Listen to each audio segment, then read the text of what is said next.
News ചാനലുകൾ ധാരാളമുണ്ട്. ഈ ന്യൂസ് ചാനലുകളുടെ ജനപ്രിയത അളക്കാൻ ഈ രാജ്യത്ത് ഒരേ ഒരു സംവിധാനമേ ഉള്ളൂ. പല പ്രേക്ഷകർക്കും അതിനെക്കുറിച്ച് അറിയാം. അതാണ് നമ്മൾ റേറ്റിംഗ് അളക്കുന്ന ബാർക്ക് എന്ന സംവിധാനം.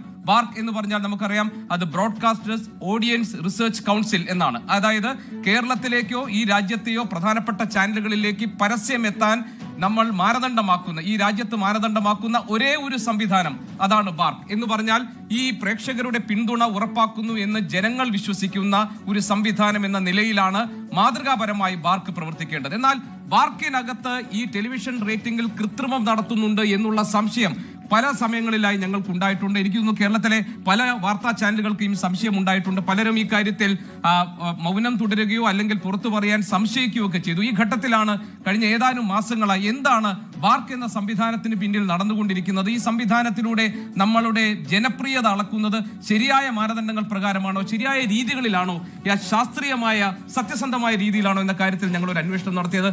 ആ അന്വേഷണത്തിൽ അക്ഷരാർത്ഥത്തിൽ നമ്മളെ നടുക്കുന്ന, നമ്മളെ അസ്വസ്ഥതപ്പെടുത്തുന്ന, ആശങ്കപ്പെടുത്തുന്ന ചില വിവരങ്ങൾ പുറത്തുവരിക. വാർത്താ ചാനലുകളുടെ റേറ്റിംഗ് നിശ്ചയിക്കുന്ന ബാർക്ക് ഡേറ്റ തട്ടിപ്പിൽ റിപ്പോർട്ടർ TV MD ആൻഡ്രു അഗസ്റ്റിനെ രണ്ടാം പ്രതിയാക്കി കളമശ്ശേരി പോലീസ് കേസെടുത്തിരിക്കുന്നു. ബാർക്ക് ജീവനക്കാരൻ പ്രേംനാഥാണ് ഒന്നാം പ്രതി. കൃത്രിമരേഖ ചമക്കൽ, വഞ്ചനാക്കുറ്റം എന്നിവ പ്രതികൾക്കെതിരെ ചുമത്തിയിട്ടുണ്ട്. ബാർക്ക് ഡേറ്റയിൽ തിരിമറി നടത്തി റിപ്പോർട്ടർ TVയെ മുന്നിലെത്തിക്കാൻ പ്രേംനാഥിന് ആൻഡ്രു അഗസ്റ്റിൻ കോടികൾ കൈമാറിയെന്നാണ് 24ന്റെ ഓപ്പറേഷൻ സത്യയിൽ കണ്ടെത്തിയിരുന്നത്.